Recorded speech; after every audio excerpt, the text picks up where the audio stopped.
और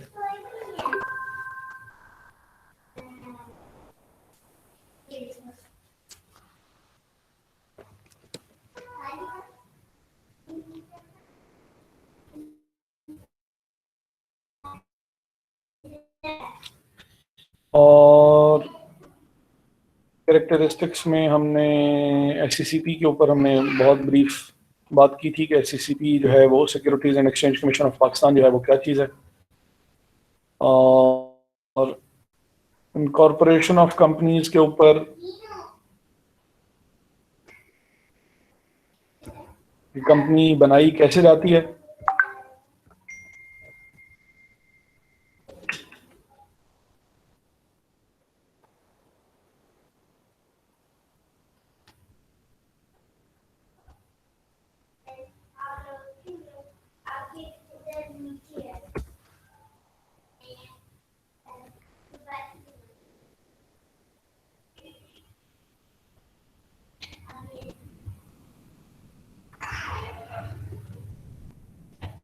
तो सबसे पहले जो हमने लास्ट टाइम भी इफ आई रिमेम्बर करेक्टली तो प्रोसेस जो हमने डिस्कस किया था वो सबसे पहले ये है कि आपने availability of a suitable name उसके लिए आपने अप्लाई करना होता है।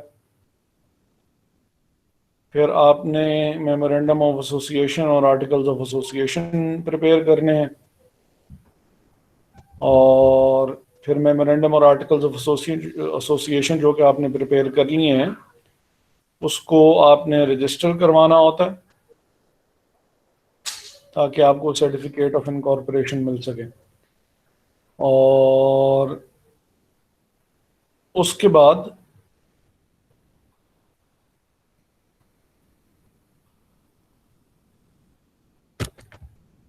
Certificate of commencement of business आपको चाहिए। उसके लिए फिर आपको अप्लाई करना पड़ेगा और हर किस्म की कंपनी को इसकी ज़रूरत जो है वो नहीं है। नामों के बारे में जो लास्ट टाइम हम डिस्कस कर चुके हैं, जो ब्रीफली एक दफ़ा फिर से जो है वो मैं रिपीट कर दूं, वो ये है कि कुछ नाम ऐसे हैं जो कि रखे जा ही नहीं सकते हैं, उनकी बिल्कुल भी इजाज़त नहीं है, गुंजाइश ही नहीं है उनकी। एक तो should not contain the words or expression notified by the commission.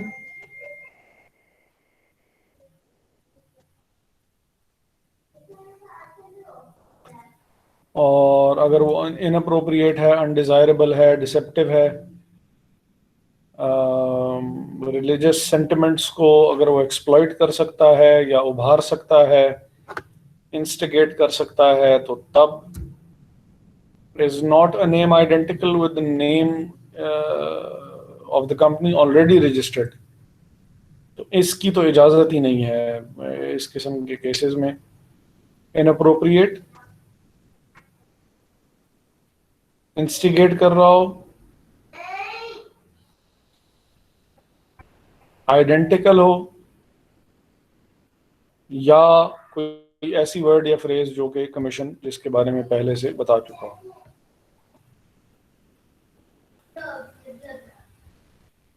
उसके बाद names which require prior approval of the commission रख सकते हैं, लेकिन उसके लिए ऑब्वियसली एससीसीपी की आपको इजाज़त लेना जो है वो ज़रूरी है। उसमें if the proposed name contains any word suggesting patronage of the Pakistani or foreign head of the state, जिससे आपका कनेक्शन शो होता हो,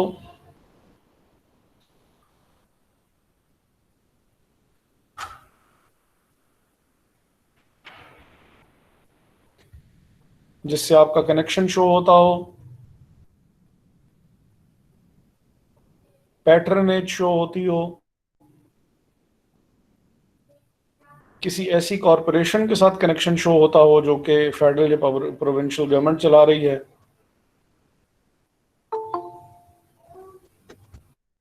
आपकी पैटर्नेज शो हो रही हो कि आपको चला बेसिकली कोई फॉरेन गवर्नमेंट चला रही है या कोई इंटरनेशनल ऑर्गेनाइजेशन चला रही है, या तो हेड ऑफ द स्टेट चला रहा है जो कि पहले केस में डिस्कस किया हमने, या फिर ये है कि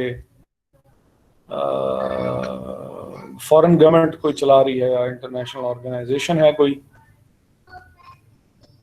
अगर आप कोई मुदारबा कंपनी चलाना चाहते हैं, और हमने मुदारबा कंपनी को भी लास्ट टाइम डिस्कस किया था कि ये क्या चीज़ है, या कोई ऐसी कंपनी जो कि गवर्नमेंट से लाइसेंस हासिल करना चाहती है।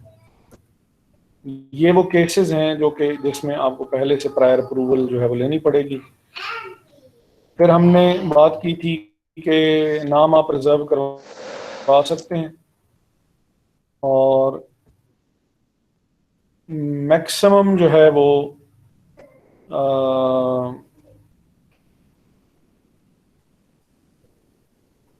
वैसे तो 60 डेज तक है, लेकिन ये है कि अगर आपकी अगर एप्लीकेशन अपील में चली जाए तो 30 दिन के अंदर मजीद भी उसका फैसला हो सकता है। तो आप ऑल इन ऑल आप यूँ कह लें कि 90 डेज तक जो है वो आप अपना कोई नाम रिजर्व करवा सकते हैं। उसके बाद वो रिजर्वेशन जो है वो ख़त्म हो जाएगी। फिर अगर नाम चेंज करते हैं तो हमने ये भी बात की थी कि आपको अपना पुराना नाम अपने नए नाम के साथ तकरीबन 90 डेज तक जो है वो लिखना पड़ता है, outside every office, every document, every place that you are doing business. तो 90 डेज तक आपको नए नाम के साथ पुराना नाम भी मेंशन करना पड़ेगा। हाउएवर अगर वो चेंज जो है वो सिर्फ प्राइवेट या एसएमसी प्राइवेट, एसएमसी प्राइवेट क्या चीज होती है जी, कोई बता सकता है? SMC private single member company. Single member company है। सिंगल मेंबर कंपनी जो है वो प्राइवेट कंपनी ही हुआ करती है। और जो वैसे ये है कि प्राइवेट लिमिटेड कंपनी जो है वो 2 या 2 से ज़्यादा मेंबर्स से लेके और बात 50 मेंबर्स तक मैक्सिमम जो है वो जा सकती है। अगर कोई चेंज इस किस्म की हो रही है कि वो सिर्फ स्टेटस चेंज हो रहा है उसका, वो एसएमसी से प्राइवेट हो रही है या प्राइवेट से पब्लिक लिमिटेड कंपनी में कन्वर्ट हो रही है या लिमिटेड से गारंटी लिमिटेड में हो रही है, या इस केस में ये है कि वो that won't be considered as a change of name, और उसको यानी उसकी इजाज़त या उसको 90 डेज तक वो जो लिखने वाली जो सिचुएशन थी वो ज़रूरी नहीं है। और अगर आपने नाम चेंज करना है तो इसके लिए आपको एक स्पेशल रेजोल्यूशन जो है वो स्पेशल करारदाद आपको पास करवानी पड़ेगी। एक तो एनुअल जनरल मीटिंग होती है, तो ये एक्स्ट्राऑर्डिनरी जनरल मीटिंग ईजीएम आपको कॉल करनी पड़ेगी, और कॉल करके आपको वहाँ पे स्पेशल रेजोल्यूशन जो है वो करारदाद बेसिकली पास करवानी पड़ेगी बोर्ड ऑफ डायरेक्टर्स से, by a majority of not less than 3/4 of such members entitled to vote as are present in person or by proxy or through postal ballot. यानी out of the 100% votes, you need more than equal to or more than 75% votes for a major decision. अब ये नाम का change जो है it's a major decision. Memorandum और articles में अगर कोई चेंज करनी है दैट्स अ मेजर डिसीजन। तो जो मेजर डिसीजंस होती हैं उसके लिए आपको 75% वोटिंग राइट्स जो हैं वो आपको चाहिए होते हैं। सर ये प्रायर अप्रूवल के जो कमीशन से लेनी है, जैसे लाइसेंस लेने के लिए, सर इसके जो पॉइंट्स हैं वो एक एक लफ्ज में सिर्फ जस्ट दोबारा बोल दें ताकि उसको नोट डाउन कर लें। ठीक है, एक एक लफ्ज में यह है कि पैट्रनेज किसी हेड ऑफ स्टेट की अगर हो, शो हो रही हो कि ये वो चला रहा है, तो इजाजत लेनी पड़ेगी patronage of head of state. Connection with the federal और provincial government,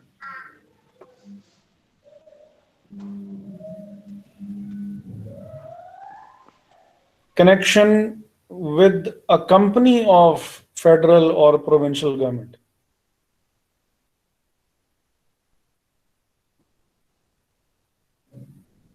patronage of the foreign government,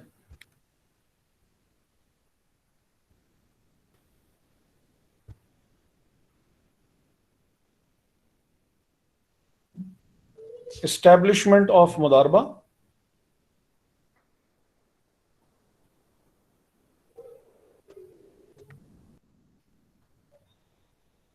and a business requiring a license.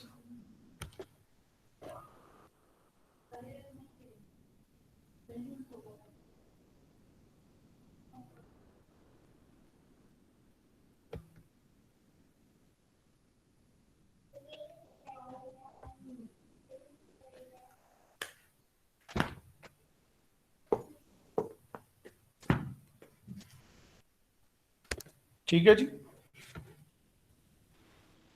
Ji sir.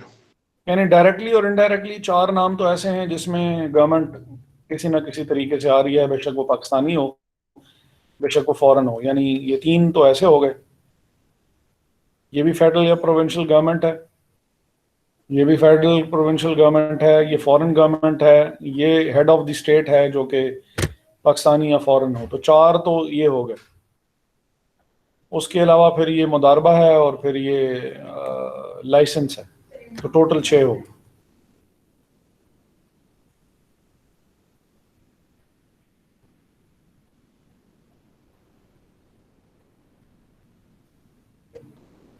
अच्छा जी, जनरल मीटिंग होगी। ये जो स्पेशल रेजोल्यूशन जो है वो पास हो रही है, ये हमने जैसे अभी जिक्र किया कि एक्स्ट्राऑर्डिनरी जनरल मीटिंग होती है, और जिसके लिए 21 डेज का प्रायर नोटिस जो है वो सर्व किया गया था, भेजा गया था। अब वो जो नोटिस सर्व करना है वो अखबार में इश्तिहार दे देना, उसके लिए भी जो है वो काफ़ी है। Specifying the intention to propose the resolution as a special resolution has been duly given. Agenda भी आपने वाज़ेह किया जब आपने नोटिस भेजा 21 डेज का, तो आपने एजेंडा भी वाज़ेह किया कि भाई हम ये काम क्यों करने लगे हैं। हम ये काम इसलिए करने लगे हैं क्योंकि हमने इसमें स्पेशल रेजोल्यूशन जो है वो हमने पास करनी है। नाम जो है वो हमने इसमें चेंज करना है, तो आप लोगों की अटेंडेंस ईदर बाय पर्सन, आप खुद भी मौजूद हो सकते हैं। अगर आप खुद वहाँ पे नहीं आ सकते तो एक प्रॉक्सी फॉर्म होता है जो कि एनुअल रिपोर्ट के साथ मौजूद होता है। तो उस एनुअल रिपोर्ट में जो प्रॉक्सी फॉर्म है वो प्रॉक्सी फॉर्म भेज के, और भी आप अपनी जगह किसी और को भी जो है वो भिजवा सकते हैं। और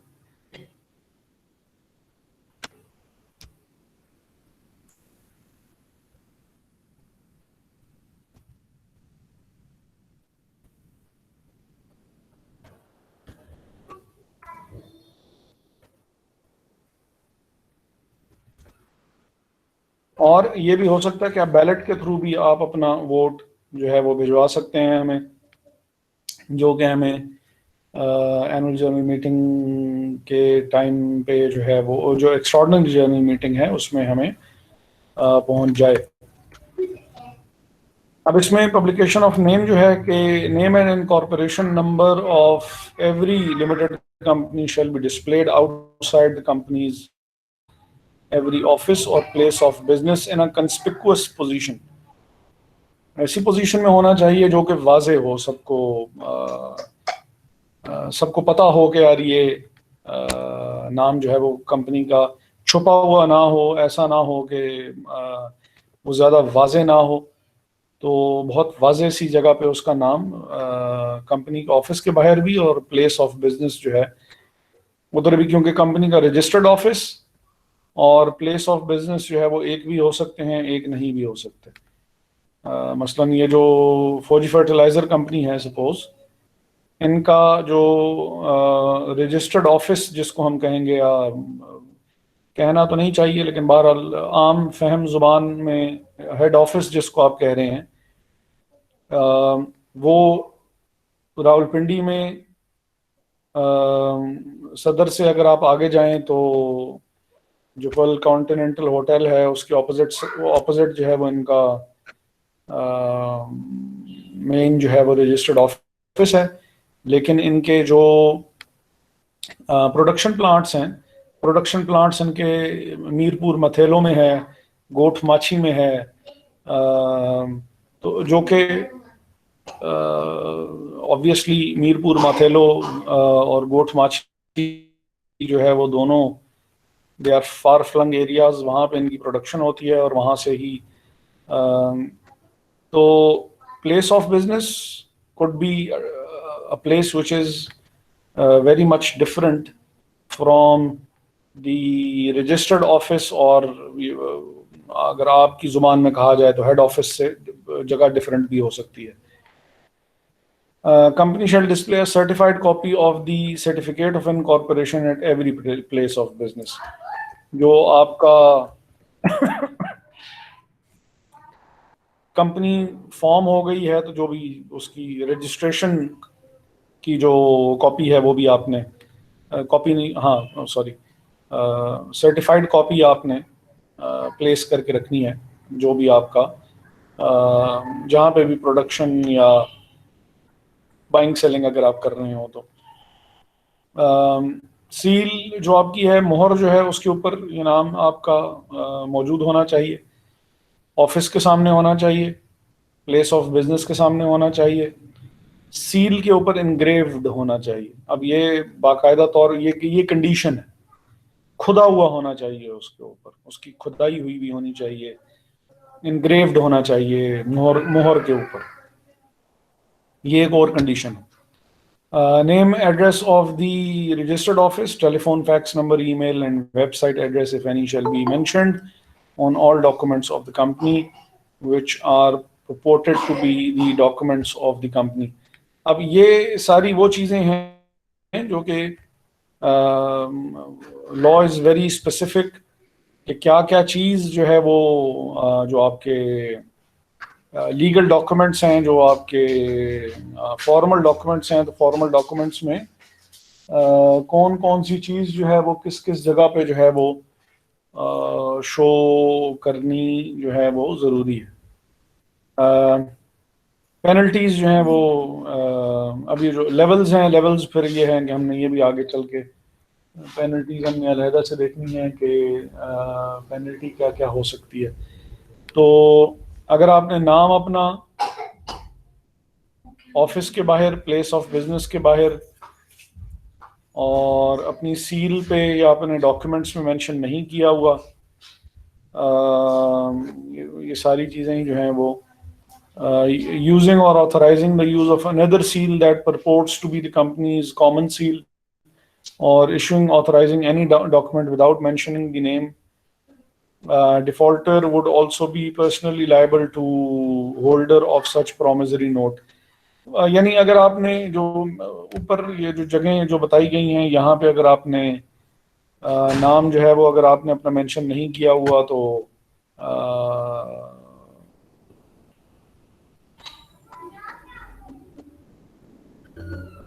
इसके ऊपर लेवल 1 की पेनल्टी जो है वो आपके ऊपर लगेगी। अब ये देख लेते हैं कि मेमोरेंडम ऑफ एसोसिएशन क्या है, आर्टिकल्स ऑफ एसोसिएशन क्या है, और इनकी रजिस्ट्रेशन जो है वो कैसे होगी, या इसके अंदर क्या क्या चीज़ें जो हैं वो इसके अंदर मौजूद होती हैं। Memorandum of association, company is an official artificial person who must be registered in order to exist, or this existence is a process which requires certain things undertaken by members of the company, और journal document है जिसमें journal information जो है वो company के बारे में इसमें हुआ करती है। और ये अगर जर्नल इंफॉर्मेशन कंपनी की अगर आप चेंज करेंगे तो ऑब्वियसली फिर आपको उसके लिए भी आपको 3/4 मेजॉरिटी जो है वो चाहिए होगी। अब इसके अंदर क्या क्या चीज़ें हो सकती हैं? नेम क्लॉज है इसमें, रजिस्टर्ड ऑफिस क्लॉज है। रजिस्टर्ड ऑफिस भी अगर आप अपना चेंज करेंगे, जैसे फौजी फर्टिलाइजर कंपनी का मैंने कहा कि अगर वो यहाँ रावलपिंडी से अगर वो अपना ऑफिस चेंज करें और वो ऑफिस जो है वो मीरपुर मथेलो में ले जाएं, तो या वो गोठ माछी में उसको, या लाहौर या कराची या कहीं पे भी मूव करेंगे, तो अब ये ऐसी चीज़ है जो कि लोगों को आपके बारे में पता है और आप उसको चेंज कर रहे हैं, तो आपको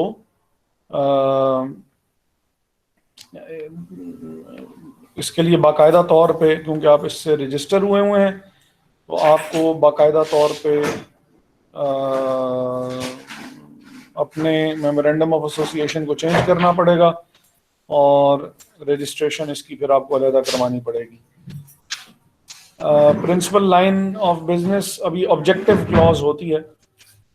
ऑब्जेक्टिव क्लॉज में आपने ये चीज़ जो है वो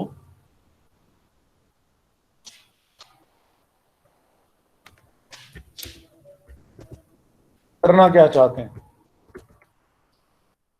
ये मेन मोटिव या मेन ऑब्जेक्टिव आपके बिजनेस का क्या होगा, तो वो ये principal line of business clause जो है यहाँ पे आप बताएंगे।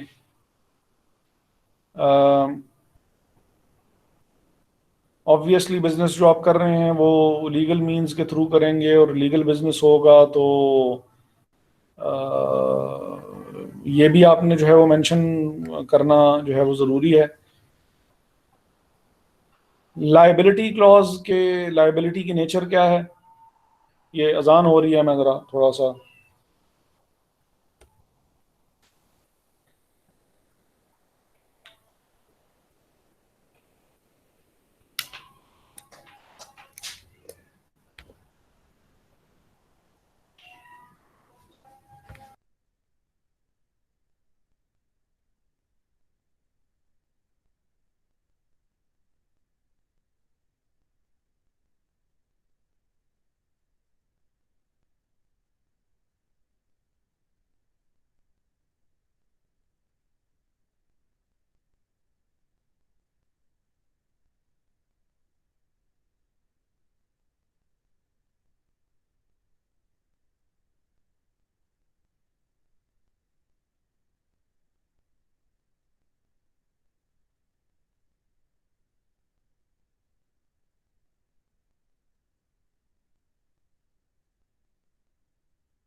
अच्छा जी, तो लाइबिलिटी क्लॉज में आप बताएंगे कि आप जो है वो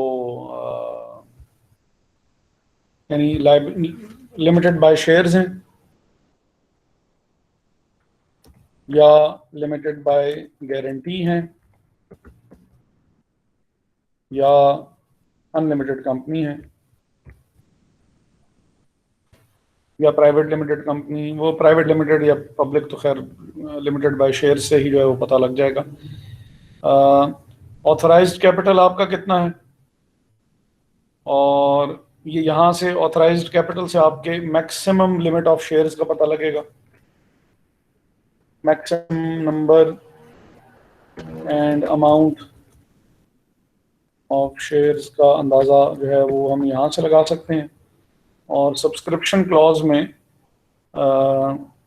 के जो पार वैल्यू होगी, शेयर की पार वैल्यू,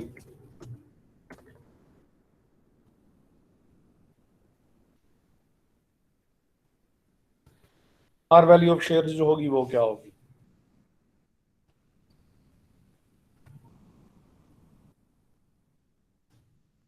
और ये जो मेमोरेंडम ऑफ एसोसिएशन है, ये आगे फिर उन्होंने इसी को ही जो है वो डिटेल में उन्होंने एक्सप्लेन किया हुआ है कि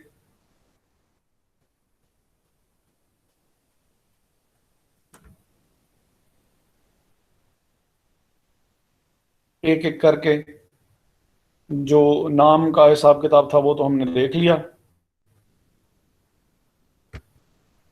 नाम के साथ अगर पब्लिक कंपनी है तो सिर्फ लिमिटेड लिखते हैं, प्राइवेट कंपनी है तो प्राइवेट लिमिटेड लिखेंगे, सिंगल मेंबर कंपनी है तो एसएमसी प्राइवेट लिमिटेड लिखेंगे, गारंटी लिमिटेड कंपनी है तो गारंटी का इजाफा हो जाएगा, अनलिमिटेड कंपनी होगी तो साथ में सफिक्स के तौर पे, मीन उर्दू में जिसको लाहका कहते हैं, लाहके के तौर पे जो है ये इन चीज़ों का इजाफा हो जाएगा। फौजी फर्टिलाइजर कंपनी लिमिटेड, अब खाली कंपनी लिमिटेड का लफ्ज़ लिखा हुआ है तो इसका मतलब है कि ये पब्लिक लिमिटेड कंपनी है। और अगर फौजी फर्टिलाइजर कंपनी, फौजी फर्टिलाइजर प्राइवेट लिमिटेड होता तो फिर इसका मतलब है कि प्राइवेट लिमिटेड कंपनी है। फौजी फर्टिलाइजर गारंटी लिमिटेड कंपनी होता तो ऑब्वियसली फिर पता होता कि गारंटी लिमिटेड कंपनी है। रजिस्टर्ड ऑफिस की बात हमने कर ली, और प्रिंसिपल लाइन ऑफ बिजनेस जो है वो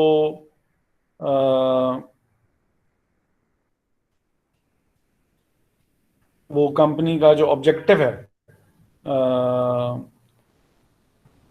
कंपनी में कैरी और ऑन और undertake any lawful and unrestricted business and enter into any incidental and ancillary activities which is necessary in attaining its business objectives, provided that the principal line of business will be mentioned in the memorandum, which shall be commensurate with its name, and in case of any change it shall be reported to the registrar within 30 days, and the registrar may give directions for change in the name in case of any violation with the above requirement.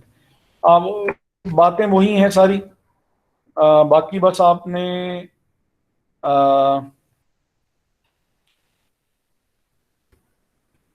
वो चीज़ mention कर देनी, वही सारी बातें हैं जो कि अभी मैंने आपको थोड़ी देर पहले जो है वो बता दी हैं।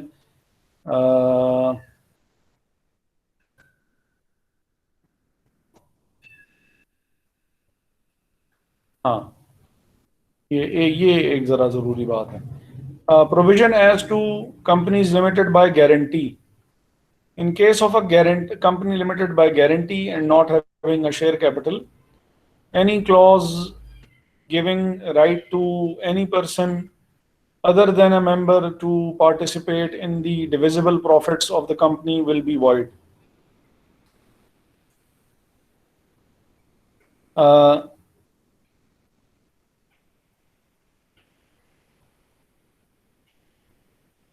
यानी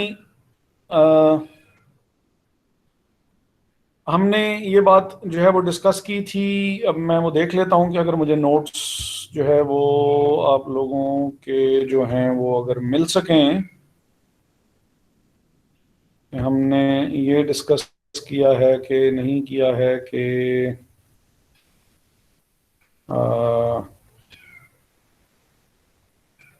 अच्छा, इसमें वर्ड की कोई फाइल नहीं पड़ी हुई है, CGL।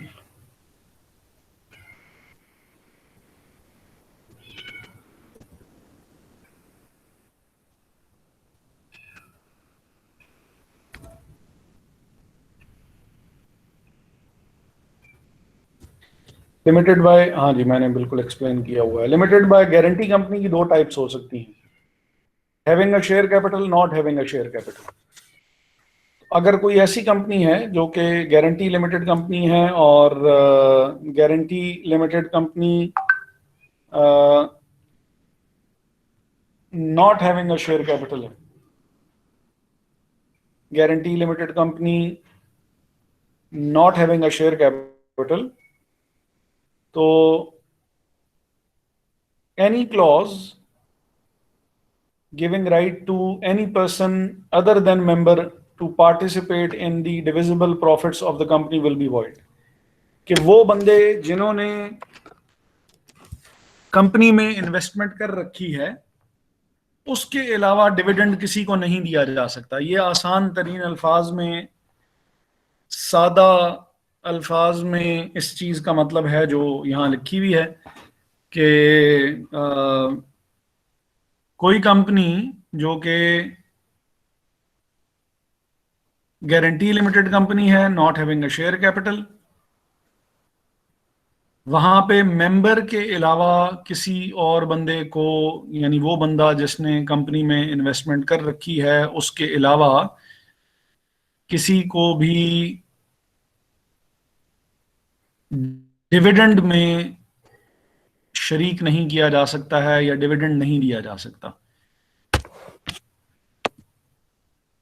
Every provision in the memorandum or the articles or in any resolution declaring to divide the undertaking of the company into shares or interests shall be treated as a provision for a share capital, even if the nominal amount or the number of shares or interest is not mentioned at all।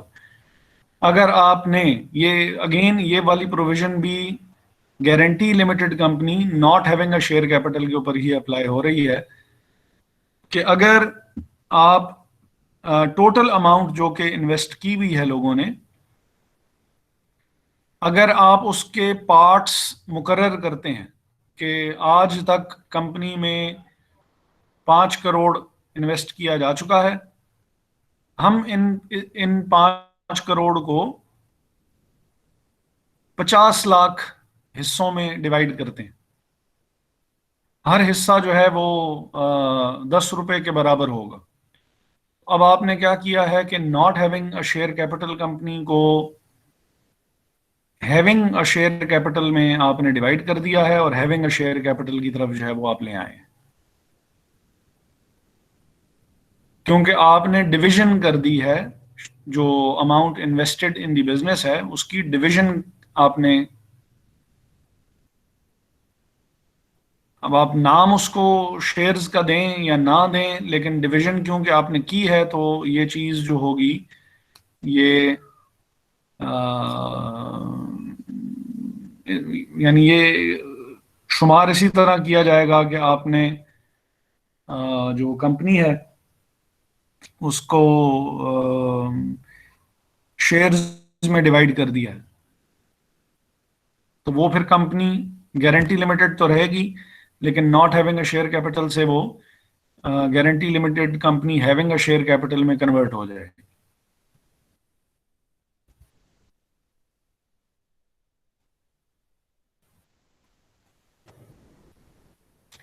The memorandum shall be printed, divided into paragraphs, numbered consecutively, signed by every subscriber to the member and dated.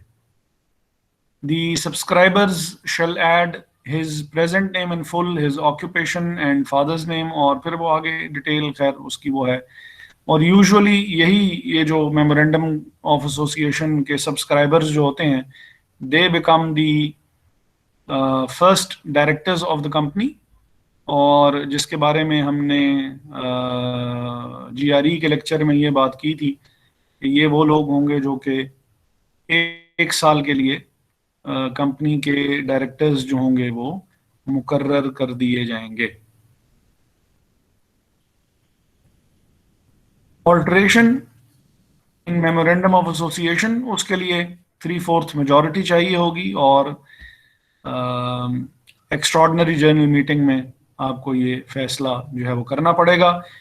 The Act allows the alterations of various clauses of Memorandum of Association of the company. However, there is a difference as to the procedure or requirements of law in altering various clauses in the memorandum.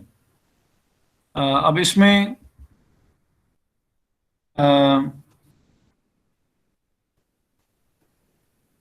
liability clause is only altered at the time of conversion of the status of the company, for example, from limited to unlimited. Subscription clause of the memorandum of the company cannot be altered in the lifetime of the company. अब ये जो यानी status तो change हो सकता है,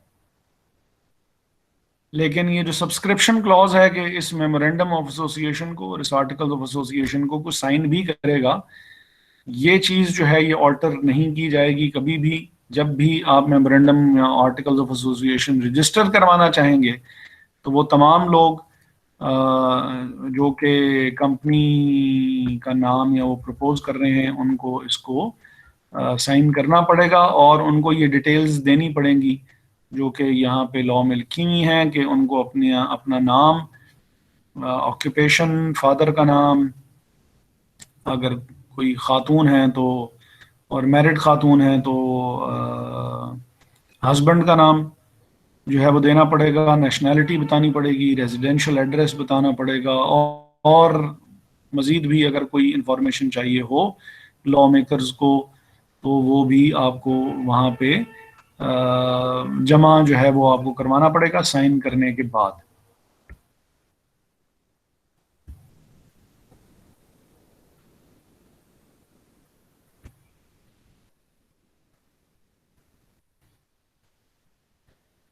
अच्छा, तो reasons for alteration in principal line of business and registered office clause, उसमें अगर कोई चेंज करनी हो, दो हमने अभी देख ली,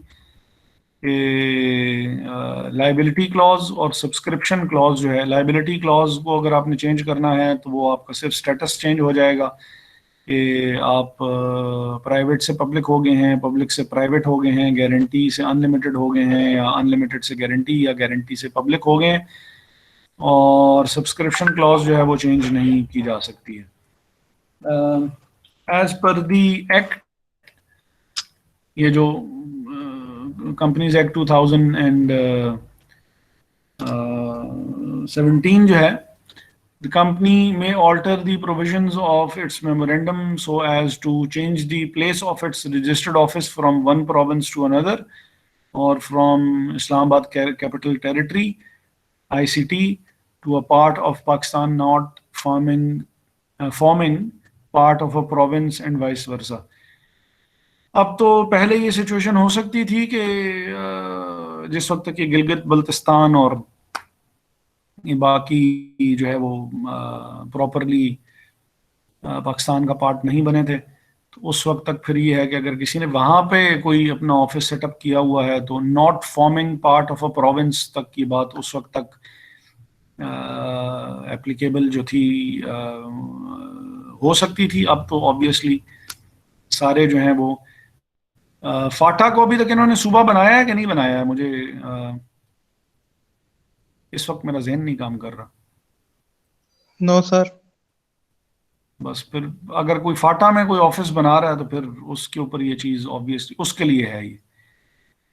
उसके अलावा बाकी जो है वो अगर किसी जगहों पे भी बनाएगा तो एक जगह से दूसरी एक प्रोविंस से दूसरे प्रोविंस में भी आप शिफ्ट कर सकते हैं, प्रोविंस से इस्लामाबाद में भी शिफ्ट कर सकते हैं, इस्लामाबाद से प्रोविंस में भी शिफ्ट कर सकते हैं।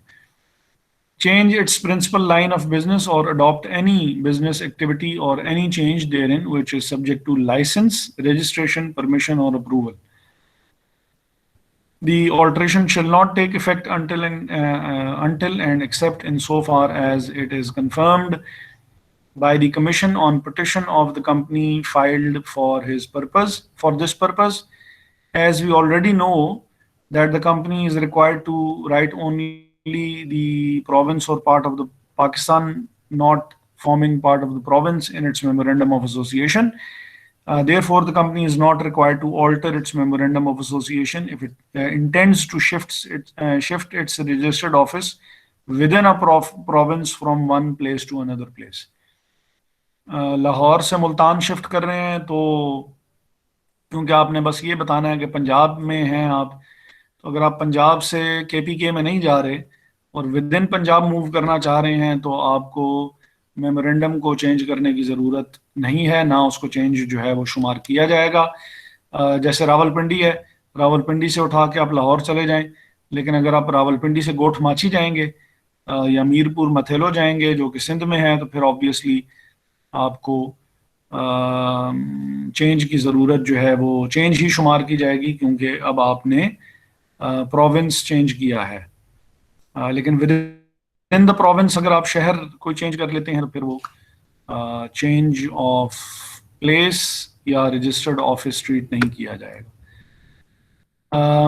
Alteration in the registered office, for alteration in registered office clause of the company shall pass a special resolution, extraordinary general meeting बुलानी पड़ेगी, स्पेशल रेजोल्यूशन पास करनी पड़ेगी जिसके लिए 3/4 मेजॉरिटी आपको चाहिए होती है। Company shall apply to the commission for obtaining its approval, SECP को अप्लाई करना पड़ेगा। जो भी आपने शिफ्टिंग जब आपने कर लेनी है तो उसके 15 दिन के अंदर अंदर आपने रजिस्ट्रार ऑफ द कंपनीज को इत्तला भी देनी है कि जी हमने जो आपको डॉक्यूमेंट जमा करवाए थे वो काम अब हमने एक्चुअली कर लिया है और हमने ऑफिस अब मूव कर भी लिया है। Where alteration involves a transfer of a registered office from jurisdiction of one company registration office to another, physical record of the company shall be transferred to the other registrar. हर इलाके का registrar या हर उसका वो अलहदा है, तो अगर आप प्रोविंस ही मूव कर रहे हैं तो ऑब्वियसली आपको डॉक्यूमेंट्स भी मूव करने पड़ेंगे, तो फिर वो दूसरे वाले के पास आपको जमा करवाने जो हैं वो ज़रूरी हैं। ये तो हो गया रजिस्टर्ड ऑफिस से रिलेटेड अभी तक जो हमने पढ़े। जो लाइबिलिटी क्लॉज है और सब्सक्रिप्शन क्लॉज है और रजिस्टर्ड ऑफिस क्लॉज है, जिसमें चेंज अगर करनी हो तो फिर उसमें सिचुएशन जो है वो क्या होती है।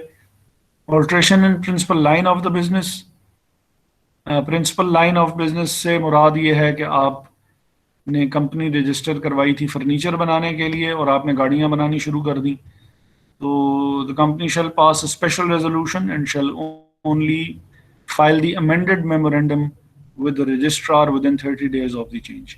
अब गाड़ियां बनानी शुरू कर दी हैं आपने, या आप मीडिया हाउस थे और आपने एजुकेशन फील्ड में आ गए आप, तो अब चेंज करने के बाद विद इन 30 days आपको वो चीज़ सबमिट करवानी जो है वो ज़रूरी है। सर अगर दोनों कंटिन्यू कर रहे हो तो फिर अगर आपने दोनों तो अब ये भी क्योंकि आपने वो किया है, लाइन ऑफ बिजनेस आपने अपनी एक्सटेंड की है, अब ये अमेंडेड जो होगा ये वाला आप कि भाई हमारा ऑब्जेक्टिव जो है या वो पहले की बनिस्बत ज़्यादा बढ़ गया है, पहले हम खाली जो है वो ये काम कर रहे थे, अब हम ये काम भी कर रहे हैं, तो ये अमेंडमेंट जमा करवाने के साथ आपने रजिस्ट्रार को जो है वो आप जमा करवा देंगे और बात ख़त्म हो जाएगी। सही है। क्योंकि जो कॉन्ग्लोमरेट्स होते हैं उसमें ये सिचुएशन जो है वो हो सकती है। कॉन्ग्लोमरेट कौन होता है?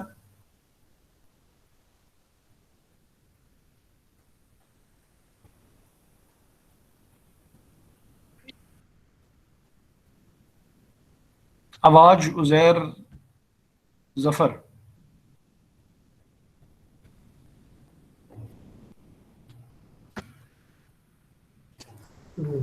जी सर। जी मैं ये पूछ रहा हूँ कि यार ये अगर, अच्छा उजैर साहब आप ही हैं, अच्छा अच्छा अच्छा अच्छा, अच्छा, ख्वाजा आपने लिखना चाहते थे तो ख्वाजा हो गया। तो ये नाम ख्वाजा ही है, ये लोगों को मैं कह रहा हूँ कि कर दें से मैं करेक्ट कर दें, मुझसे लॉगिन खुल नहीं रहा, ख्वाजा ही है, इन लोगों से करेक्ट हो नहीं रहा, तो मैंने बताया हुआ इन्हें, तो कब तक होता है देखते हैं, कब तक करते हैं चलो correct ठीक कर देते हैं।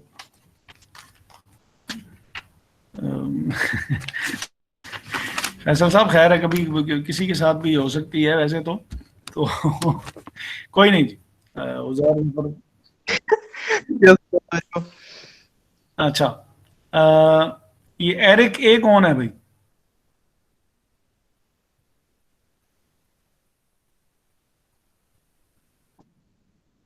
Yes sir. वालेकुम अस्सलाम वालेकुम सर। जी सर, एमएससी थर्ड से नाम सर।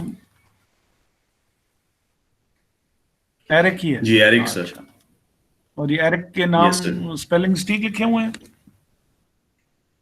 अच्छा जी ठीक। बिल्कुल ठीक है सर। एरिक हमने तो ई से देखा हुआ है, तो ये यस सर, वो अगर मैं ई से लिखता सर तो पाकिस्तान में पढ़ा जाता है इरिक। अच्छा अच्छा तो इस वजह से मैंने ए ई को लगाया ताकि एरिक पढ़ा जा सके ठीक है। प्रोनाउंसिएशन के लिए। देखें एरिक साहब, गलती करने के लिए तो फिर कोई बंदा भी आप ए लगा लें या ई लगा लें, वो जिसने गड़बड़ करनी है उसने तो गड़बड़ करनी ही है। यस तो सर। चले खैर,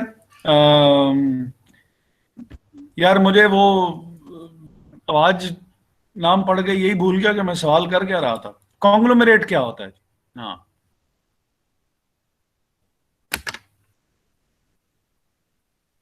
जी एरिक, कॉन्ग्लोमरेट क्या होता है?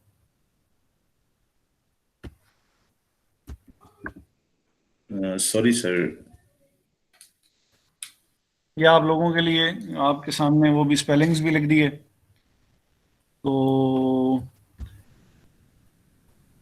मैं खावर साहब से पूछना नहीं चाह रहा क्योंकि हम खावर साहब को बहुत तंग करते रहते हैं। तो अ, फुरकान आमिर, यस सर। जी मैंने कहा ये कॉन्ग्लोमरेट का कुछ पता है कि क्या होता है, किस किस्म का बिजनेस होता है ये? सर आइडिया ही नहीं है, नाम पहली दफा सुना है। नाम पहली बार सुना। चले खावर साहब, हम आपको एक दफा फिर अपनी मदद के लिए बुला लेते हैं। क्या चीज होती है ये?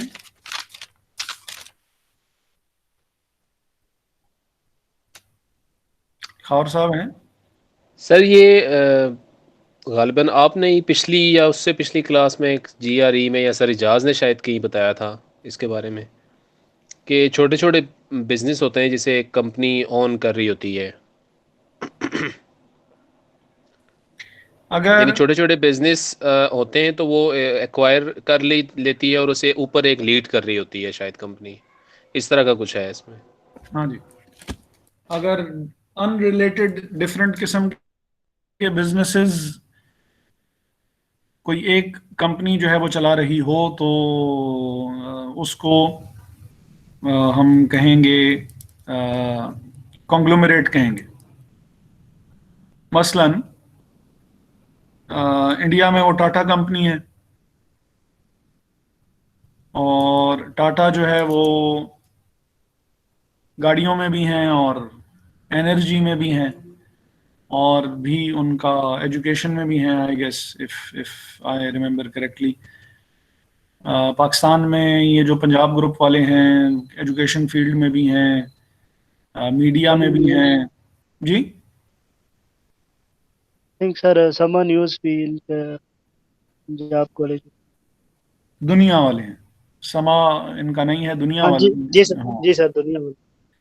और फिर ये एयरलाइन भी सुना था कि इन्होंने स्टार्ट की, फिर अब वो लॉन्च की नहीं हुई, उसका मुझे नहीं है अंदाज़ा, लेकिन सुना था कि वो काम भी जो है वो शुरू करने लगे हैं। और बेकरी भी है इनकी, और अ, अब ये अब एक अनरिलेटेड बिजनेसेस हैं। एजुकेशन फील्ड का मीडिया हाउस से कोई लेना देना या कुछ वो नहीं है, ताल्लुक जो है वो नहीं है। और सर जो ये जो सर्विस जी। ब्रांड है sir, if I am not wrong, तो सर ये जो इनके जूतों के जी ब्रांड भी सर, हैं और सर्विस टायर्स भी हैं।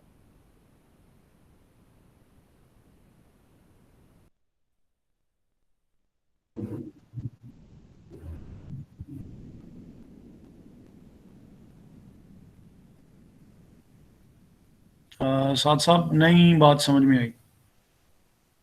सर मैं कह रहा हूँ कि जिस तरह ये सर्विस ब्रांड है, इनका जूतों का काम भी है और टायर्स वगैरह भी, अगर ये वही वाले सर्विस है तो।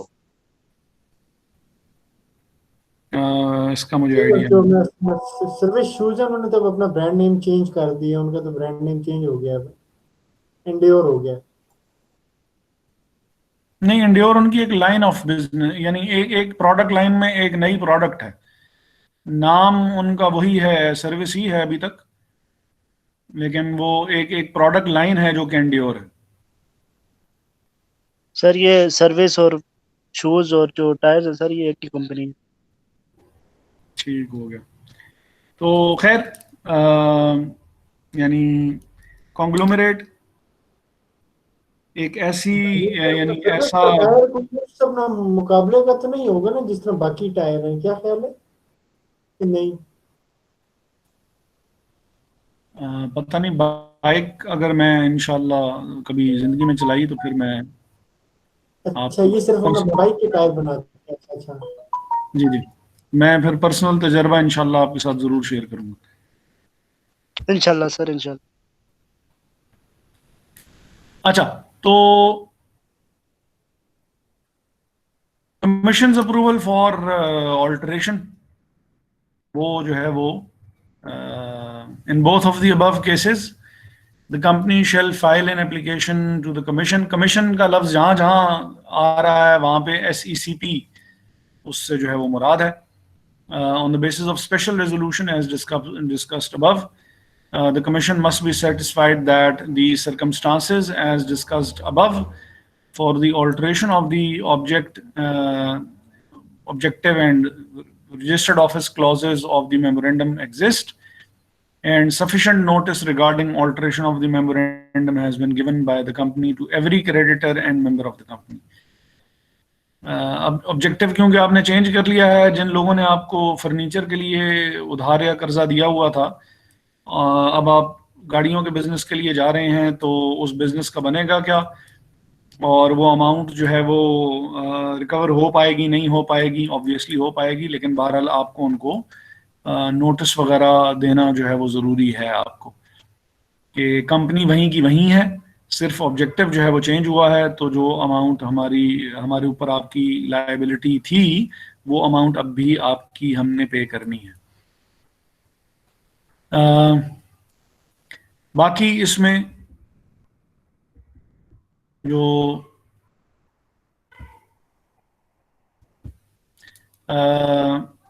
a copy of the duly certified order of the SECP shall be forwarded to the company and to the registrar within 7 days, or a certified copy of the order confirming the alteration and a printed copy of the altered memorandum are required to be filed with the registrar within 30 days.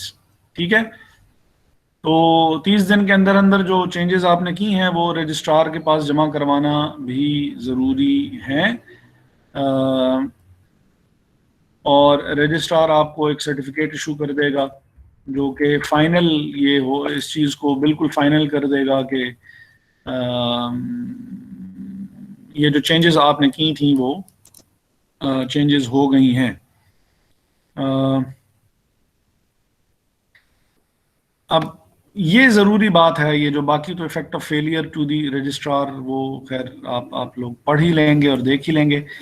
जो effect of alteration है वो ये है कि if the memorandum of association और articles of association are altered and such alteration requires the member to take more shares in the company than they already have, or to undertake more amount of guarantee than the existing amount, such alteration shall be applicable to the members only if he gives his consent to the alteration. Otherwise, this shall not be applicable to the company.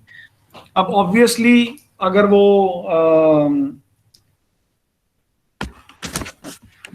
ये changes अगर की जाएंगी तो इसका effect ये हो सकता है कि वो जो गारंटी लिमिटेड कंपनी है तो शेयर होल्डर ने ही गारंटी दी हुई होगी, तो खुद से उसने गारंटी दी हुई होगी, तो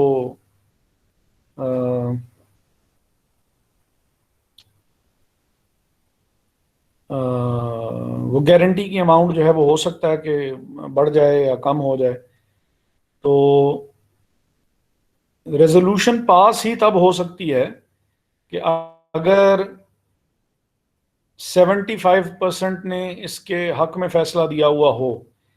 अगर वो हक में फैसला ही नहीं देंगे तो रेजोल्यूशन पास होने तक नौबत ही जो है वो नहीं आएगी। तो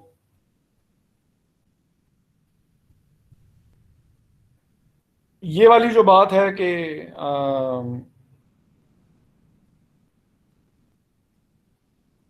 वो कॉन्सेंट अपनी देगा, तो ऑब्वियसली कॉन्सेंट अगर यानी बात रेजोल्यूशन तक पहुंचनी ही और पास होने और चेंज होने तक बात पहुंचेगी ही तब कि अगर उसने अपना कॉन्सेंट जो है वो दे दिया। तो अगर वो कॉन्सेंट नहीं देगा तो रेजोल्यूशन पास होने तक बात जो है वो पहुंचने नहीं लगी है।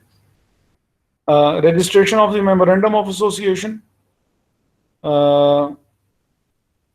रजिस्ट्रार ऑफ द कंपनीज को आपको इसको जमा करवाना पड़ता है। ये जो कि कंपनी की उसके लिए फॉर्मेशन के लिए या इनकॉर्पोरेशन के लिए जो है वो ज़रूरी चीज़ है। हमने जो चैप्टर के बिल्कुल शुरू में जो हमने प्रोसेस पढ़ा, वो प्रोसेस यही था कि सबसे पहले तो आपने getting availability of suitable name, फिर मेमोरेंडम की प्रिपरेशन, वो हमने देख ली कि मेमोरेंडम की प्रिपरेशन में क्या क्या चीज़ें होती हैं, और अगर वो चेंज वगैरह करनी पड़े, ऑल्ट्रेशन करनी पड़े तो फिर क्या क्या सिचुएशन हो सकती है। और प्रिपेयर करने के बाद फिर आपने उसको रजिस्टर भी करवाना है। Filing the memorandum and articles of association and other documents with the registrar and obtaining the certificate of incorporation. तो this is the third step. पहला स्टेप नाम का, फिर प्रिपरेशन का, फिर रजिस्ट्रेशन का। तो रजिस्ट्रेशन के प्रिपरेशन तक हम पहुंच गए और चेंजेस तक भी हम पहुंच गए कि अगर चेंजेस होनी हो तो क्या क्या हो सकती हैं। अब हम ये देख लेते हैं कि अगर मेमोरेंडम ऑफ एसोसिएशन को रजिस्टर करना हो तो रजिस्ट्रेशन के लिए किसको रजिस्टर करना पड़ेगा और उसमें और क्या क्या चीज़ें जो है वो हो सकती हैं। तो रजिस्ट्रार ऑफ द कंपनीज को रजिस्टर करना पड़ता है, और a declaration of the compliance with requirements of the act in getting the company registered shall be provided to the registrar along with the memorandum. Registrar shall register the memorandum of association only if it is satisfied that the company is being formed for lawful purpose. All the requirements of this act and the rules made thereunder have been complied with in respect of the registration. वो जो नाम और वो सारी बातें जो ऊपर उन्होंने कहीं कि कब तक जमा करवाना है और जो उसको साइन करने ज़रूरी हैं और वो साइन करने वाला अपनी क्या क्या इन्फॉर्मेशन वहाँ पे देगा, ये सारी कंडीशंस फुलफिल हो गई हैं तो ठीक है, हम इसको क्या कर लेते हैं, रजिस्टर कर लेते हैं। सर हाँ जी सर, ये जो रजिस्टर्ड कंपनीज होती हैं, अगर इन्होंने अपने मेमोरेंडम ऑफ एसोसिएशन में कोई चेंजेस करनी हो तो वो किसी भी टाइम पे कर सकते हैं? जी जी बिल्कुल। अब वो यही चीज़ तो हमने अभी ऊपर देखी। तो सर फिर कि ये वो जो लाइबिलिटी स्टेटस होगा जो उनका, तो अगर उन्होंने उसमें कोई चेंजेस करनी हो तो लाइबिलिटी स्टेटस से यानी मुराद ये कि वो लिमिटेड और अनलिमिटेड वाली जो सिचुएशन है, हाँ जी हाँ जी, तो वो क्रेडिटर्स को ड्यूली नोटिफाई करेंगे और उसके हिसाब से फिर ये है कि चेंजेस जो है वो कर ली जाएंगी। चलें ठीक है सर जी। देखें उनको तो जहाँ तक उसका 2-3 केसेस में तो उनको परेशानी नहीं है। मसलन अगर वो प्राइवेट से अनलिमिटेड हो जाते हैं, परेशानी वाली कोई बात नहीं है। क्रेडिटर्स के पैसे जो है वो हैं सिक्योर्ड हैं, वो उनको पेमेंट हो जाएगी। नंबर 2, अगर वो पब्लिक से प्राइवेट हो जाते हैं तो फिर भी कोई मसला नहीं है, गारंटी लिमिटेड कंपनी में कन्वर्ट कर लेते हैं तो फिर भी उनके पैसे सिक्योर हैं, क्योंकि अदर देन शेयर्स वो मजीद भी अमाउंट गारंटी कर देंगे कि इन केस के अगर कंपनी ख़त्म होती है तो हम इतनी अमाउंट और करेंगे, कंट्रीब्यूट करेंगे। तो इन केसेस में तो इशू नहीं है। अगर वो कंपनी प्राइवेट से पब्लिक भी हो रही है तो स्टेटस सिर्फ ये चेंज हो रहा है कि लेकिन यानी कि वो पब्लिक से प्राइवेट हो रही है, जो स्कोप ऑफ द बिजनेस है वो क्योंकि अब पहले की बनिस्बत बढ़ रहा है, कंपनी अपने आप को स्मॉलर लेवल से बिगर लेवल पे क्योंकि कन्वर्ट करवा रही है, तो ये तभी हो सकता है कि अगर कंपनी में पोटेंशियल मौजूद हो कि वो ग्रोथ के चांसेस हैं उसके, और ग्रोथ के साथ साथ ऑब्वियसली अपॉर्चुनिटीज भी मजीद क्रिएट होंगी, और ग्रोथ के साथ साथ ऑब्वियसली जो रेवेन्यूज और उसके भी बढ़ने के चांसेस होंगे, तो वो पब्लिक में अपने आप को कन्वर्ट करवा रहे हैं। इन दैट केस ऑल्सो उनको कोई परेशानी जो है वो होनी नहीं चाहिए कि हमें अमाउंट जो है वो हमारी वापस नहीं मिलेगी। हाँ, ये ज़रूर है कि अगर अनलिमिटेड से वो लिमिटेड की तरफ आ रही है तो फिर क्रेडिटर्स परेशान हो सकते हैं कि यार ये मेरा पैसा जो है वो मारा जा सकता है। लेकिन as far as the practical side is concerned, तो मैंने आज तक अपनी ज़िंदगी में कोई अनलिमिटेड कंपनी मेरी नज़र से तो नहीं गुजरी है। लेकिन as a theoretical standpoint इसी चीज़ के लिए उन्होंने कहा कि भाई पहले नोटिस जो है वो देना क्रेडिटर्स को ज़रूरी है, कि अगर क्रेडिटर्स एतराज़ करें तो फिर उनका जो एतराज़ करे उसकी लायबिलिटी ये काम करने से पहले ज़रूरी है कि वो उनको अदा कर दी जाए। और फिर ये है कि आप तब उसके बाद आप कि भाई किसी को कोई एतराज़ नहीं है, आप स्टेटस जो है वो हमारा चेंज कर दें। ठीक है sir ji, thank you so much. अच्छा, if the registrar think that any document or information contains any matter contrary to law or is not complete, have defect, error or omission, or is not properly authenticated, he may require company to file a revised document or remove deficiencies within specified period. चीज़ को रहती है तो वो time frame आपको मजीद बता के और वो कहेगा कि इसको दोबारा जो है वो जमा करवा दें। लेकिन अगर वो फिर भी नहीं करता तो फिर आपका रिफ्यूज़ल जो है वो हो सकता है। If the registration of the memorandum is refused, the company may file an appeal within 30 days। तो टाइम आपको दिया जा सकता है कि जो भी डेफिशिएंसीज हैं, फॉर्म्स वगैरह हैं, वो आपने साथ नहीं लगाए हुए, इंफॉर्मेशन इनकम्प्लीट है, इसको कंप्लीट करके दोबारा सबमिट करवा दें। और अगर वो सबमिशन के बावजूद ये कहा जा रहा है कि आपने इंफॉर्मेशन पूरी नहीं दी है, तो जो रजिस्ट्रेशन है उसको बिल्कुल ऑल टुगेदर वो रिफ्यूज़ भी कर सकते हैं, और जो रिफ्यूज़ल है उसके खिलाफ 30 दिन के अंदर अंदर अपील की जा सकती है।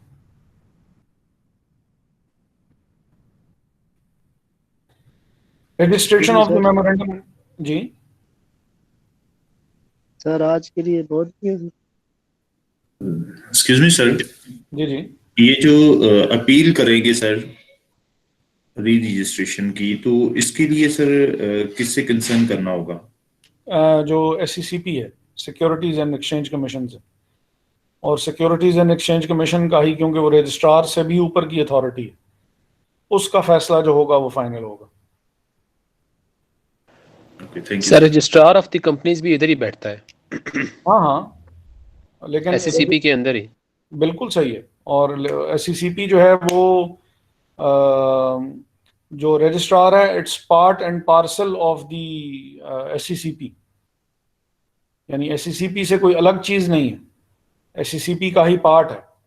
और अगर SECP जो है वो ये कह देती है कि जी ठीक है, जो कमीशन है वो कह देता है कि यार कोई ऐसे ग्राउंड्स थे जो कि which is very much difficult, लेकिन बहरहाल के रजिस्ट्रार से ये चीज़ें जो है वो कंसिडर करनी रह गई हैं, या ये फला ग्राउंड्स जो है उसने कंसिडर नहीं किए हैं, तो फिर ठीक है कि सिचुएशन जो है वो चेंज भी की जा सकती है। लेकिन जो SCCP जो फाइनल है वो उसको इख्तियार है कि वो उसको रजिस्ट्रार के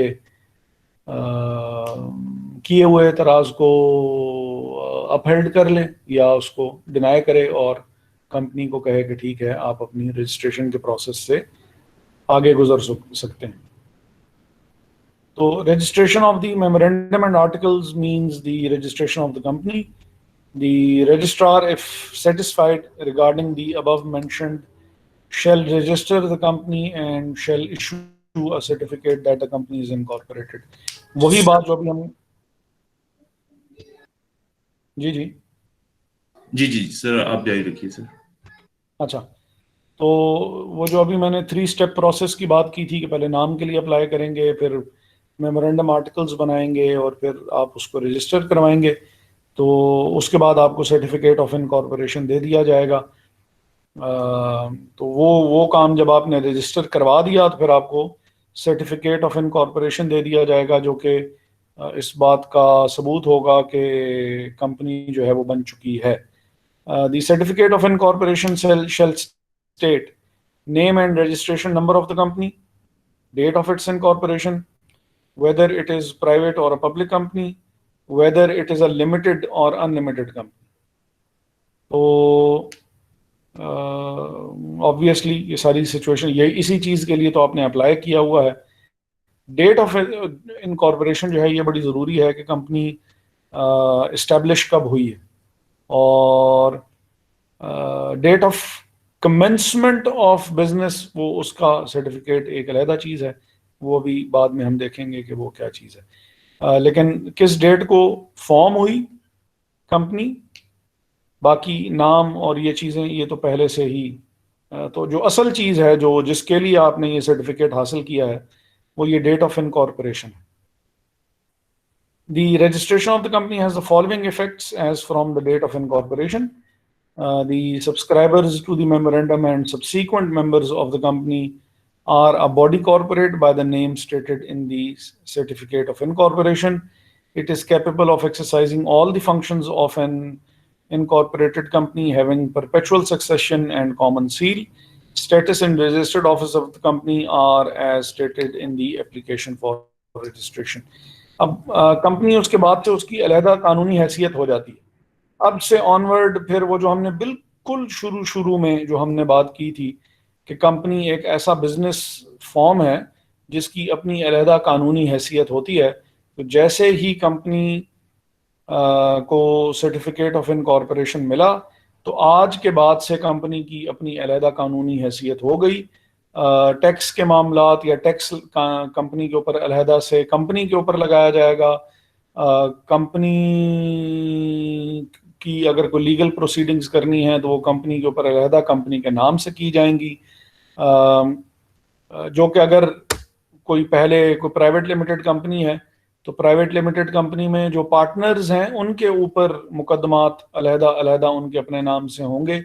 लेकिन जब वो अगर पार्टनरशिप को कंपनी में कन्वर्ट कर देते हैं तो अब कंपनी पे मुकदमा होगा, पार्टनर के स्पेसिफिक इंडिविजुअल अलहदा नाम के ऊपर नहीं होगा। तो सर इसके लिए जो कंपनी है, जब कंपनी ये बनाई जा रही है तो SCCP जो है ये कोई फिजिकल विजिट भी करेगा इसके लिए? रजिस्टर्ड ऑफिस और वो ये सारा जो है ये रजिस्ट्रार के डोमेन के अंदर आती है ये बात, क्योंकि आप जो सारी लीगल प्रोसीडिंग जो कर रहे हैं वो रजिस्ट्रार के थ्रू कर रहे हैं, अप्लाई भी रजिस्ट्रार को कर रहे हैं और वो भी इजाज़त भी रजिस्ट्रार से ही ले रहे हैं। हाँ, अगर कोई मामला रजिस्ट्रार से ऊपर का है तो फिर आप SCCP की तरफ जाते हैं।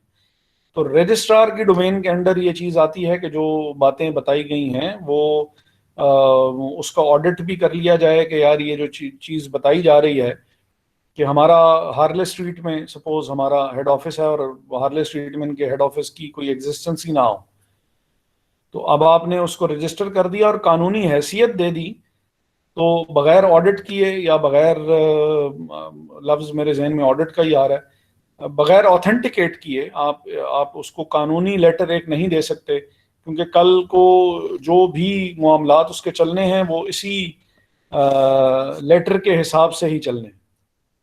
ठीक है, तो ऑथेंटिकेट बिल्कुल किया जाएगा उसको, और रजिस्ट्रार की डोमेन में ये सारी बात आती है।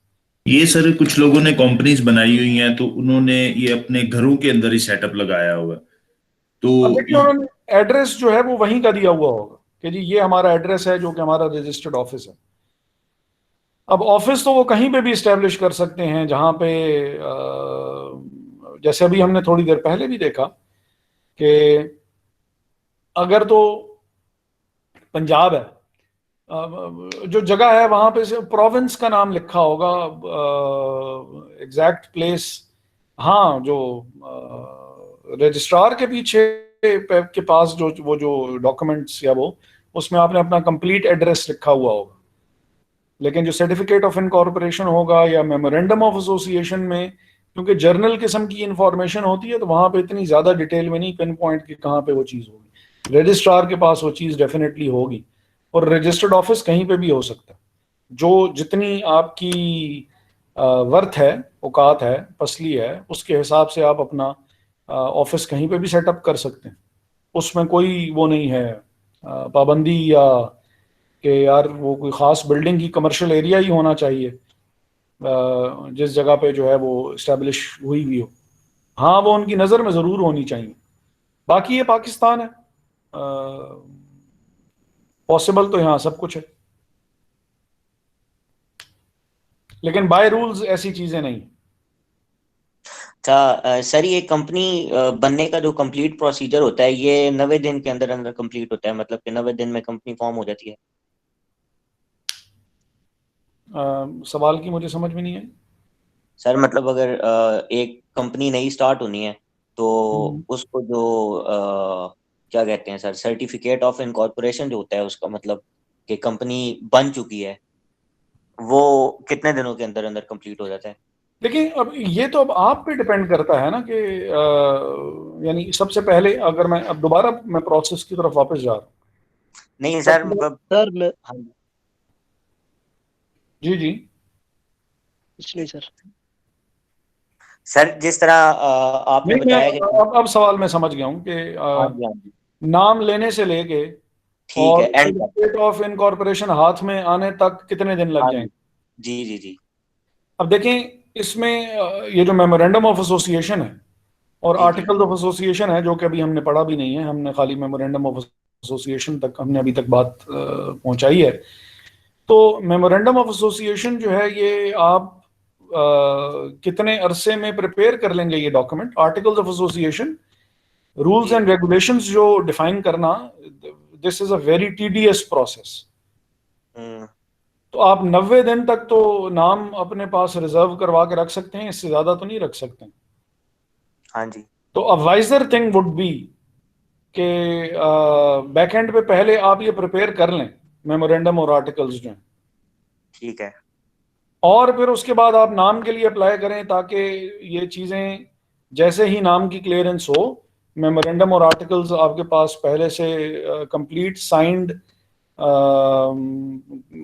जो जिसने सब्सक्राइब करना है वो पहले से ही उसने सारा कुछ किया हुआ हो, नाम मिले, आप उसको रजिस्ट्रार ऑफ द कंपनीज को जमा करवा दें। हाँ, एक चीज़ ये हो सकती है कि मेमोरेंडम तो इतना ज़्यादा टीडीएस प्रोसेस नहीं है, जो आर्टिकल्स ऑफ एसोसिएशन है, आर्टिकल्स ऑफ एसोसिएशन अगर फिलहाल for the time being, if you don't want to get into such a long process, तो आप आर्टिकल्स ऑफ एसोसिएशन अगर आप अपने डिफाइन नहीं भी करना चाहते, ये हम उसमें पढ़ेंगे भी, तो जिस वक्त तक कंपनीज ऑर्डिनेंस 1984 था, तो अगर कोई अपने आर्टिकल्स ऑफ एसोसिएशन डिफाइन नहीं करता था, तो फॉर्म 80A के अंदर जो भी लॉ में जो भी minimum requirements articles of association की हुआ करती थी, वो कंपनी पे ऑटोमेटिकली अप्लाई हो जाया करती थी। यानी मैंने अगर आर्टिकल्स ऑफ एसोसिएशन नहीं बनाया हुआ, तो जो लॉ में कंपनीज ऑर्डिनेंस 1984 में जो बना हुआ है वही मेरे ऊपर अप्लाई हो जाता था। बाद में फिर अगर मैंने चेंज करनी है तो फिर मुझे EGM और वो 3/4 मेजॉरिटी और वो सारा कुछ चाहिए होगा। लेकिन फिलहाल के लिए ये है कि अगर मैं जल्दी अप्लाई करना चाहता हूँ तो मैं ये काम जो है वो कर सकता हूँ कि मैं फिलहाल के लिए आर्टिकल्स एस्टेब्लिश ना करूँ, और जो बना बनाया है वो मेरे अब 5th शेड्यूल में है कि वो आर्टिकल्स ऑफ एसोसिएशन की रिक्वायरमेंट्स जो उसके अंडर हैं वो आपके ऊपर अप्लाई हो जाती हैं। बाद में अगर आप चेंज करना चाहते हैं तो बाय ऑल मींस आप चेंज कर सकते हैं। उसके लिए आपको जो अप्रूवल है वो प्रोसेस जो 3/4 और ये जो स्पेशल रेजोल्यूशन और एक्स्ट्राऑर्डिनरी जनरल मीटिंग की जो कंडीशन जो नाम के साथ एसोसिएटेड है, जो मेमोरेंडम ऑफ एसोसिएशन के साथ एसोसिएटेड है, वही चीज आर्टिकल्स ऑफ एसोसिएशन के साथ भी एसोसिएटेड है। होपफुली ठीक है सर। आपके सवाल का सर जवाब। वन लास्ट क्वेश्चन सर जी, ये जो फ्रॉड केसेस होते हैं ये भी आपका SECP डील करता है? लाइक इसके लिए आपको कोई प्रोविजनल कोर्ट्स वगैरह की तरफ नहीं जाना पड़ता? लाइक SECP है ऑल इन ऑल। यार अब फ्रॉड, आपने ऐसी टर्म बोल दी है कि ये इतना वास्टली, यानी it's such a huge topic कि किस किस्म की कोई फ्रॉड कंपनी से रिलेटेड कोई भी फ्रॉड। अब कंपनी से रिलेटेड कोई भी फ्रॉड तो सबसे पहला काम तो ये है कि ऑडिटर पकड़ेगा उसको। अगर फाइनेंशियल हो रहा है कोई तो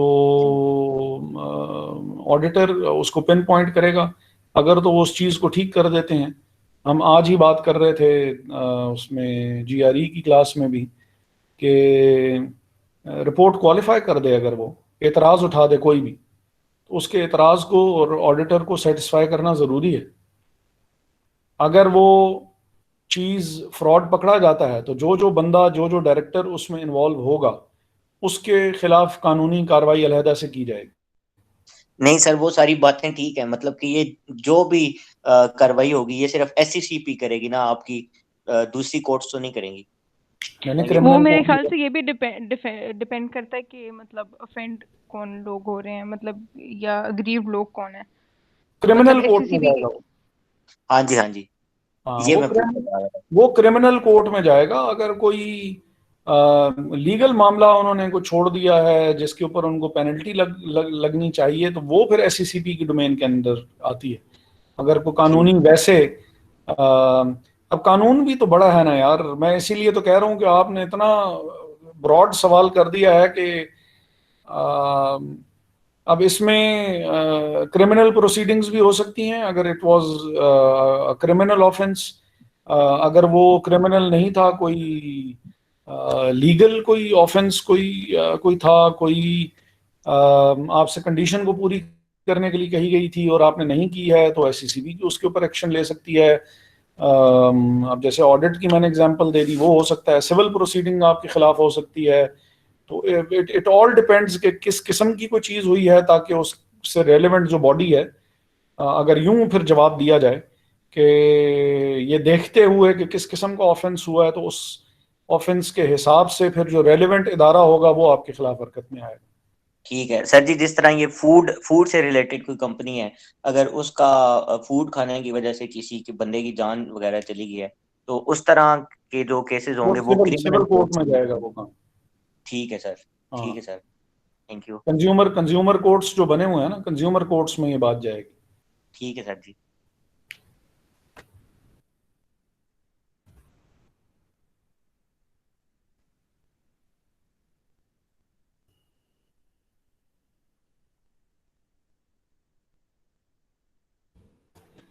अच्छा,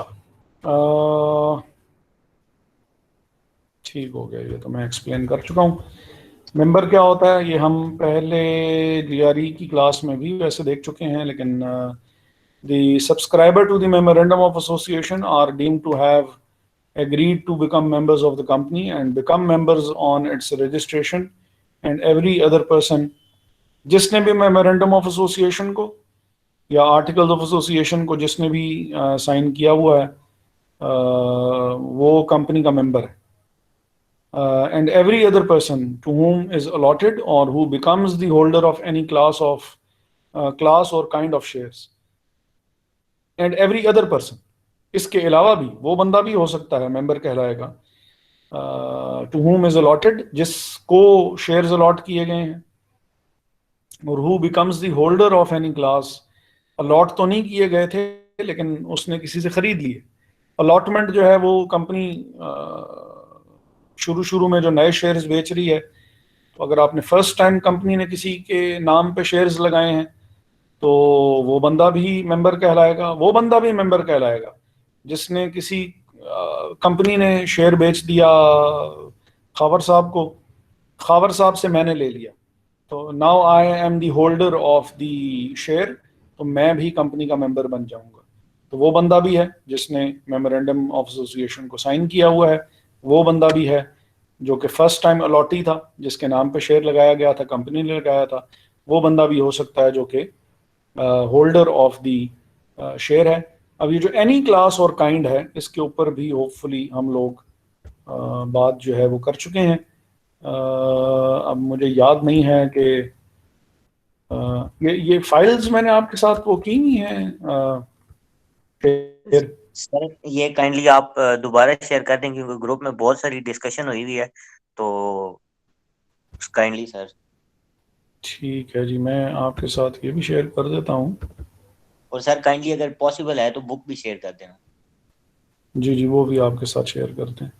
थैंक यू सर। ये हमने क्लासेस ऑफ शेयर्स के ऊपर बात की थी, GRE में बात की हुई है। अस्सलाम वालेकुम सर जी। वालेकुम अस्सलाम रहमतुल्लाह। सर जी मुझे काम से जाना था, तो मैं क्लास लीव कर सकता हूँ? जी जी ज़रूर, जाने वाले को कौन रोक सकता है? बिल्कुल सर, इंशाल्लाह जाने वाले को तो कोई नहीं रोक सकता। बिल्कुल बिल्कुल। Thank you sir. अल्लाह हाफिज़। आना जाने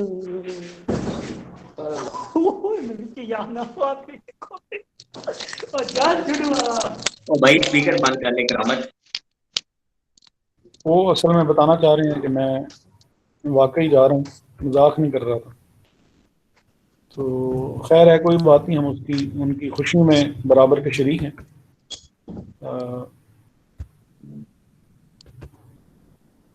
अब एक तो ऑर्डिनरी शेयर्स हैं या कॉमन शेयर्स हैं, उसमें हमने बात की थी कि दो टाइप्स हो सकती हैं। बाहर इनको क्लास ए शेयर कहा जाता है, हमारे यहाँ पे हम इसको कंट्रोलिंग शेयर्स कहते हैं।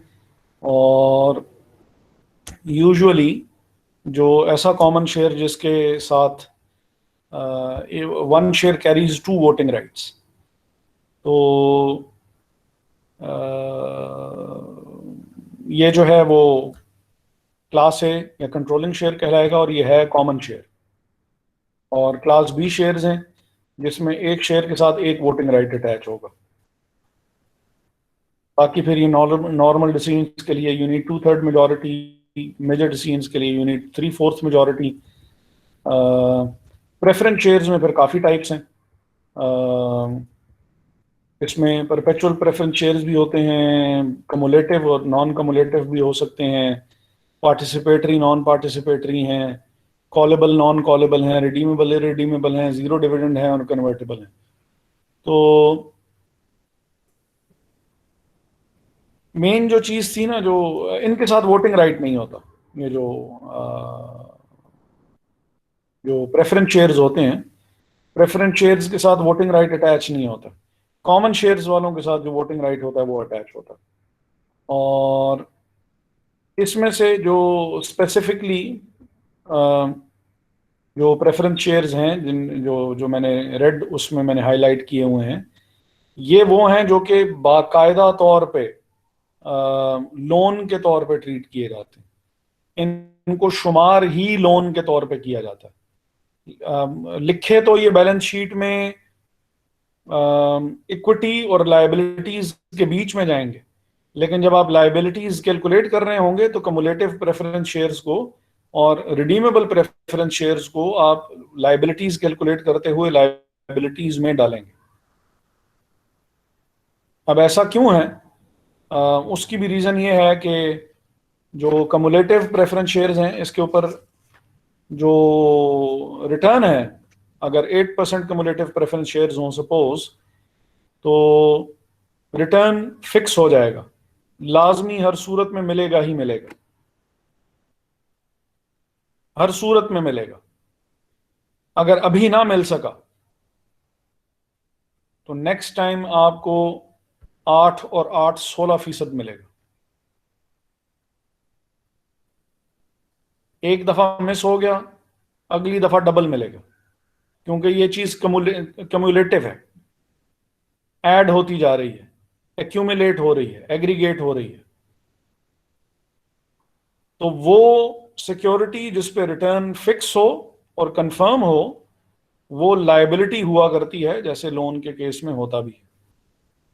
और रिडीमेबल प्रेफरेंस शेयर्स जो होते हैं, ये बिल्कुल लोन की तरह ही इनकी ट्रीटमेंट होती है कि उधार लिया हुआ है और एक स्पेसिफिक टाइम पीरियड के बाद आपको इनको रिडीम करना पड़ेगा। रिडीम मींस पे बैक करना पड़ेगा। तो पे बैक जो है वो उधार किया जाता है, पे बैक शेयर्स नहीं किए जाते। ये सारी बात जो बताने का मकसद था वो बेसिकली ये था कि एक तो वो बंदा जिसने मेमोरेंडम साइन किया हुआ हो वो मेंबर कहलाएगा, वो मेंबर कहलाएगा जिसने जिसके नाम पे शेयर्स अलॉट हुए थे, या और who becomes the holder of any class or kind of shares, उसको भी मेंबर कह सकते हैं। लेकिन ये बेसिकली क्योंकि इनके साथ वोटिंग राइट अटैच नहीं होते हैं, एनी क्लास और काइंड ऑफ शेयर्स में हमारे पास ये क्लास ए और क्लास बी ही रह जाते हैं। In relation to a company not having a share capital, अब ये गारंटी लिमिटेड की बात कर रहा है, क्योंकि गारंटी लिमिटेड कंपनी वो होती है जिस guarantee limited company having a share capital भी हो सकती है, guarantee limited company not having a share capital भी हो सकती है। In relation to a company not having a share capital, any person who has agreed to become a member of the company.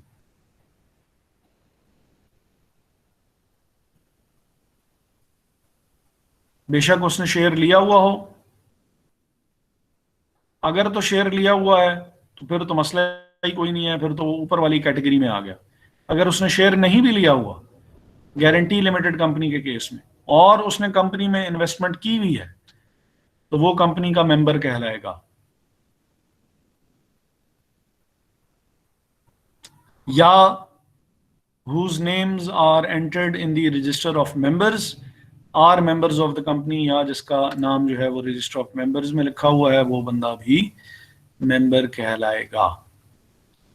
तो ये 3 डिफरेंट किस्म की चीजें थी। जिसने मेमोरेंडम को साइन किया हुआ है, जो जिसके पास शेयर्स हैं, या जिसका नाम रजिस्टर ऑफ मेंबर्स में है, उस बंदे को मेंबर्स कहेंगे। आर्टिकल्स ऑफ एसोसिएशन सर जी वो आज के लिए मेरे ख्याल में बहुत ज्यादा नहीं हो गया, मतलब बहुत नहीं हो गया सर। देख लें जी सर काफी है सर। अच्छा चलें, बस रोना नहीं है और घबराना नहीं है, तो आज के लिए ठीक है, काफी कर लेते हैं। Thank you. बस इसको पढ़ जरूर लीजिएगा काइंडली, और आप लोगों की पार्टिसिपेशन का शुक्रिया भी, और आप लोगों की पेशेंस का भी शुक्रिया। सर आप काइंडली अगर ये जो फाइल्स हैं ये और बुक शेयर कर हो जाएंगी शेयर, बिल्कुल हो जाएगी शेयर। जी थैंक यू आपका बहुत शुक्रिया, आपने हमें अपना कीमती वक्त दिया। और दूसरा सर अटेंडेंस प्लीज लगा दीजिएगा। अटेंडेंस में क्योंकि मेरे पास अभी तक हवाले नहीं की गई है, मैं नाम बोल देता हूं ताकि ये लेक्चर के एंड पे ये चीज रिकॉर्ड हो जाए। ये मखावर भाई हो जाए या साथ जाए, कोई एक लिख दे। चलें ठीक है, ऐसे कर लेते हैं, मैं नाम बोल लेता हूं और बाद में अगर मुझे वो लिस्ट मिल जाती है तो उस पर मैं इंशाल्लाह लगा भी दूंगा। अब्दुल हनान साहब हैं, अबू बकर रशीद साहब हैं, अदील मलिक साहब हैं, एरिक साहब हैं, एमन हैं, अली आफ्ताब हैं, अली एहसन हैं, उज़ैर ज़फ़र साहब हैं, फैसल रमज़ान, फुरकान आमिर, हमज़ा फ़याज़ अब्बासी, माशाल्लाह बहुत ही खामोश हमज़ा फ़याज़ अब्बासी साहब ने क्लास गुजारी, हमज़ा नवीद, हंजला ताहिर, हुर हुसैन, इनायतुल्ला, इकरा बीबी, खावर कुद्दूस, महा इम्तियाज़, मोहम्मद हसीब, मोहम्मद जमील अहमद, मोहम्मद सलमान, पता नहीं पूरा नाम क्या है इनका, राबिया इकबाल, राबिया नौरीन, रिजवान खालिक, साद नवाज, सकलैन हैदर, शकील चौहान, सैयद अली हसन बुखारी, तलहा महमूद। वो जो एक चले गए थे तलहा महमूद के बाद है उसामा रशीद भी, जो चले गए सर उनका उसका क्या नाम नाम है? करामत घोष था सर। करामत करामत घोष। करामत घोष, ठीक है जी, ठीक है जी, आज के लिए काफ़ी है। Thank you so much. Okay sir, thank you thank sir, you. अल्लाह हाफिज। थैंक यू सर, अल्लाह हाफिज़ सर, अल्लाह हाफिज़।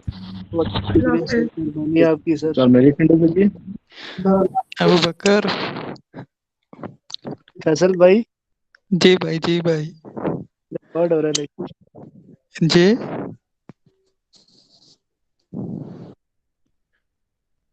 हाँ जी उसामा, अस्सलाम सर मेरी वालेकुम। खंडे से बोल रहा हूँ। वालेकुम सलाम, शाह साहब क्या हाल आपका? ठीक है? अल्लाह का शुक्र, ठीक ठाक। लगता है क्लास आपने बड़े फोकस होकर लिए हैं। जी बिल्कुल, बड़ी जो है ना वो कंसंट्रेशन के साथ क्लास अटेंड की है। चले माशाल्लाह, ये तो बहुत अच्छी बात है। अस्सलाम वालेकुम शाह जी, कैसे हैं? अल्लाह ताला के अल्लाह करम ठीक ताला के ठाक। करम ठीक ठाक। शाह साहब बिस्मिल्लाह बिस्मिल्लाह। और शाह जी ये देख लें भी ये देख रिकॉर्डिंग लें हो रही है ऊपर। रिकॉर्डिंग हो रही है ऊपर। इंशाल्लाह हम इखलाक के दायरे में रह के बात करेंगे। जी जी माशाल्लाह। शाह जी और बड़ा चुप चुप है। बस और खामोश हो और गया। खामोश हो गया। और एक दिन खामोशी तोड़ेगा। शाह जी सुन रहे हैं सारी। हम्म। वो सो गया वो मेरे सो ख्याल से। गया मेरे ख्याल से।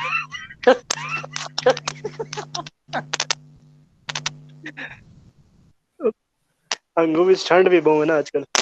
वही ना। कि दया की ना लगी हो। ओसामा भाई इधर बनिगाला में थोड़ी ठंड है यार, बराको में थोड़ी ठंड है।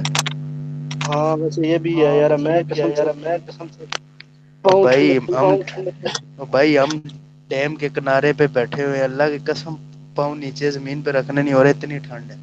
क्यों जी? डैम का पानी उधर भी आ रहा है। और यार डैम का पानी क्या है, बाहर हमारे घर से बाहर निकलो पानी पानी हुआ है भाई। ऐसी बातें तो ना करें। कच्चे रास्ते हैं भाई। हाँ जी अबू हाँ बकर, जी क्या अबू हाल है? ठीक बकर, ठाक क्या हाल हो? है? ठीक ठाक हो?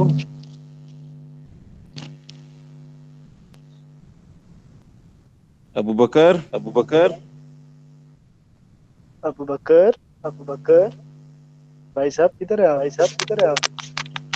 खान साहब ने तो कहा खान फोन साहब ने तो साइड पे कहा। रखूंगा, रेस्ट करूं। शाह जी क्या फोन हाल है? साइड। ठीक हो? शाह जी क्या हाल है? ठीक हो? खान साहब किधर चले गए हो? चले गए किधर? हो किधर? बिस्मिल्लाह, उर्दू भी है।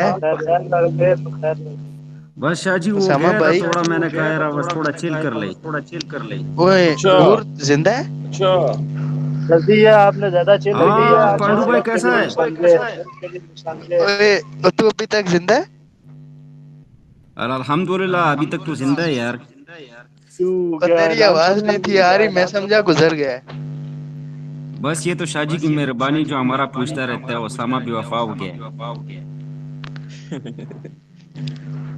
तू भाई गांव से वापस आए तो हम तेरा पूछे ना, तुझे कॉल करो मैसेज करो तो जवाब ही नहीं देता। ओसामा चेयर्स पिएगा? मेहरबानी करी है ओए उसामा, उसामा जी यार जी तेरा दिमाग सही हो जाएगा।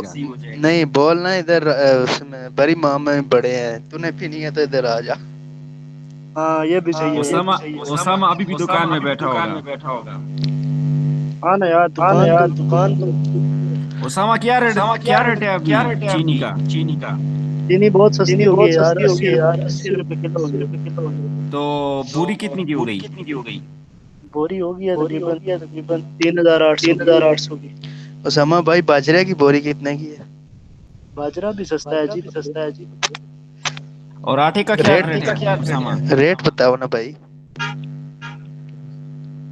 जी भाई आटे का बाजरे क्या का रेट बताओ ना। रेट का 2400 बोरी। और यार और अभी तक महंगी है ये? नहीं वो बाजरे की बोरी। नहीं आटे का रेट बताओ। वो आटे का रेट भी वही है भाई, कोई कम नहीं हुआ अभी तक, वही है। अच्छा चल तुझे 10 रुपए उसामा छोड़ देगा, तूने लेना हुआ तो आ जाए। यार चर्च महंगा हो गया यार। इसमें से भेजो ना। यार अभी बहुत महंगा कर दिया इधर भी। तेरा शार्ट हो गया नहीं सर्दी का मौसम है ना, आपको पता है। स्टार्ट हो जाता है शाहजी ना, डिमांड शाहजी ज्यादा आप हो इसकी बातें सुन रहे हैं? जी जी मैं बिल्कुल बातें मुलाहिजा फरमा रहा हूँ। बस शाहजी अभी देख शादी ले को आपने इसका साथ आपने क्या छोड़ा है शाहजी, ये भी खराब हो गया। शादी ने इसकी ओ भाई जीन खराब ये कर दी। रिकॉर्डेड पे लगा हुआ है इसने। तो हम भी कोई इतनी ऐसी सिर्फ तूने चर्च की बात की है भाई, और किसी की तो नहीं नहीं, की वो तो नॉर्मल बात है यार, कोई इशू नहीं है। ओ यार बाढ़ में जाए कौन सा वो करना है, किसी से डरते तो नहीं है यार, अपने पैसों की पीते हैं। ना कर यार, सच में हाँ ना? पीता है।